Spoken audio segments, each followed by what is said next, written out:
the politics of the situation. I hear there's a lot more politics in boxing, and you know, celebrity. Especially celebrity boxing. Yeah, you know, Oscar Delahoya won. Oscar Delahoya, he's fighting. Did you hear about that? Yeah, I did hear about that. I heard he wanted to fight. Who's he gonna fight? I think I read about he wants to fight. They're setting up to fight Eddie Alvarez. Eddie Alvarez, yeah. I talked to my boxing coach and some boxers. They're like, Eddie Alvarez, one FC champ, Bellator champ. UFC champion too, yeah. Who did he beat at UFC? Rafael Dos Santos. He knocked him out, right? Yeah. He knocked him. Yeah. That's dope. So and he was G champion too. Yeah, he was G. So he's a four-time world champion. Like a different organization. He's dope. It was striking. Yeah, he's got good hands. And he knocked out Shinya Yogi with some hands too. Yeah, he's dope. Wars with Poirier. Yeah. That war with him. He lost though. He lost it, right? Yeah, but it was a war. It was dope.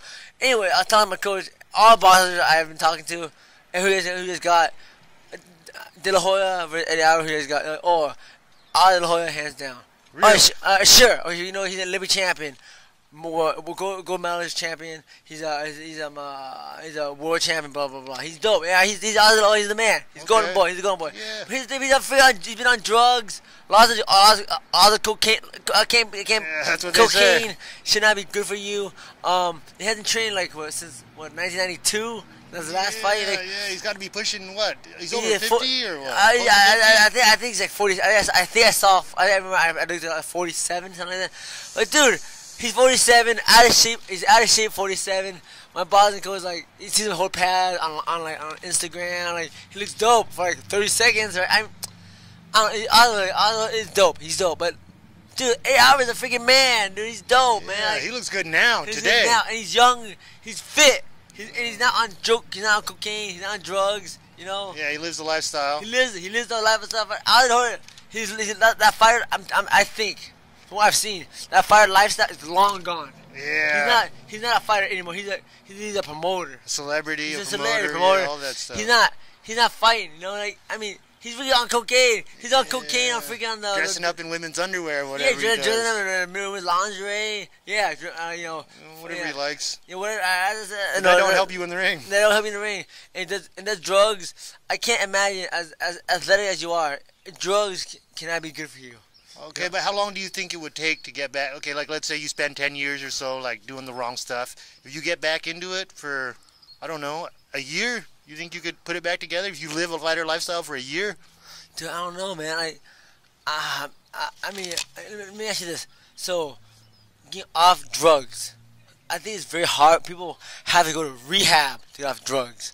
Right. You know, so to get back into shape is one thing. Now to get back into shape and get off drugs, that's the thing. Can you get back in shape, into fight shape, and get off drugs at the same time? You know? Yeah, I think it's which drugs you're doing. I think usually most people who use I have no cocaine. experience. I have no experience. In my experience, most people who use cocaine can use it pretty much as efficiently. Use it as recreational. I mean, you heard about John Jones, world champion. Yeah, but John Jones is a monster. Yeah, well, he's getting busted, using cocaine, smokes weed, things like that. All that stuff. It didn't seem to hamper him too much. I've heard stories about that about a lot of top level athletes. Yeah. So I mean, cocaine. I think that's. I mean, if he's smoking crack, if he's smoking meth, using heroin, I think those drugs are a little more addictive, a little bit harder to kick. But if you're just recreationally using cocaine, I think if it isn't really an addiction, I think you can discipline yourself. I'm sure he's got some good discipline. Here's the thing. I think that he's on an addiction. Really? I think he was really high on cocaine when he was when we was on the podcast, the Jake Paul, man. I think he was high then. He was having fun. Yeah, I think he was having fun on that commentary. I think he was long gone in that show. So I don't know, man. I mean, I have no experience with drugs. Yeah, I'm a wuss, I don't even smoke weed, so not even cigarettes. So cocaine is way out there. I know there's no way I ain't doing that. So the question if Oscar De La Hoya can get off the cocaine. I mean, from what you're telling me, can you fight on cocaine? How that works? I mean, I wouldn't think that you can fight on cocaine when you're high, but I mean, if you did it once or twice during the training camp, I don't think. How about the week of? The week of, I wouldn't recommend it. I mean, I think the worst thing about the cocaine is like you stay up really late, you don't get good sleep, So you don't eat well. Right. Okay, that's when you're high, and then the next day you have, you're hungover. Right. You're coming off, and like you eat like shit that day, you sleep like shit that day. So like it'll ruin you for like 2 or 3 days. Diet, exercise, sleep. 3 very important things when you're training for a fight. Okay, so check this out. From what you just said, 8 hours healthy, on task, mind straight. Now we got to fight. You gotta make 155 or whatever weight, 155, whatever. I think Oscar wants to fight. He's gonna fight Ball at 164 or something like that. So like whatever weight. So it's a 160, right? Okay. Now, what you just said, that we got to fight. Oscar doing all that, and then there's a wait on Friday, Saturday you fight. What's gonna happen? I think that would ruin his chances. I think he wouldn't perform well. So most guys who, I mean, if you can't hold it together for 1 week before a fight, for 3 months before a fight, even, I think it's gonna cost you. So what do you think? Eddie Alvarez versus Oscar Delahoya in a boxing match. Who takes it? That's a tough one, From man. what you just said, from your experience. From what I'm thinking, I'm still thinking De La Hoya still got enough. I mean, no, he's not just a champion though. He was the best of a generation. He was the best. He was the man. I loved Oscar Delahoya. He was the man. So like we're talking like lower level boxers. I mean, I think like Eddie Alvarez would have a hard time with guys who are like mid card level boxers. That's correct. And we're talking about not just a world champion, multiple weight. Greatest of his era, world champion, right? Okay, now check this out. So when he was in the 30s, he was dope. He was the man. He was the greatest. Right. He was dope. I loved Oscar De La Hoya. As a fighter, not as a as a promoter, not as a cokehead, a crossdresser. Crossdressing, I don't care. People crossdress. He can do what he wants in his time. As I'm not in the druggies.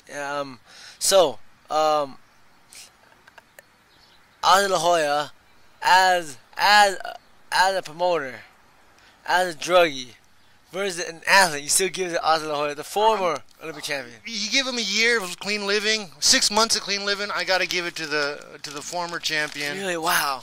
I probably have no experience, but I think you have more.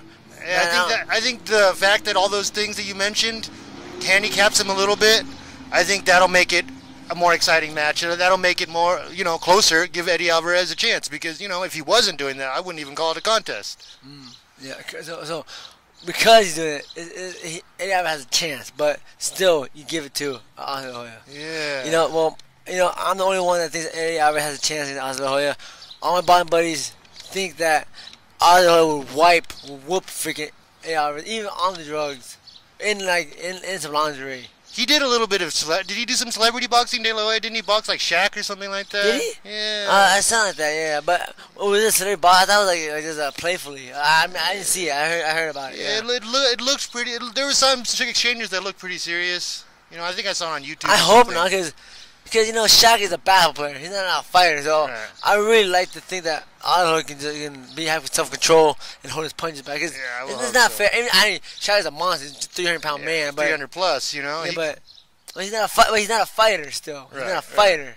Like guys, I'm 160 pounds long. 170. 170. You're bigger than me. So, but I'll tap Shaq, right? Is that fair to say? We'll both tap Shaq, right? Is that fair? I would guess so. Yeah, we'll tap him. And we're nobodies, compared Oscar De La Hoya is the world is the best at his time. An era. He'll kill. I mean, he should. I think like he threw some jab at Shaq and like kind of broke his nose, or he hurt him. Yeah, I imagine he could hurt him. He should have been more playful because Shaq he's not a fighter. He don't get hit in basketball. It's not the same as he hit in boxing. Yeah. They fake it in boxing, in basketball. They fake it. He got a little shove, he fall. Oh my god, but it's not the same. Fighting, boxing, you really get hurt. It's not a shove. It's really a punch. Yeah, a lot of that. We're seeing a lot of that these days, though, with the celebrity boxing. You got to have something to kind of even it up. Like the fighters got to be either too old.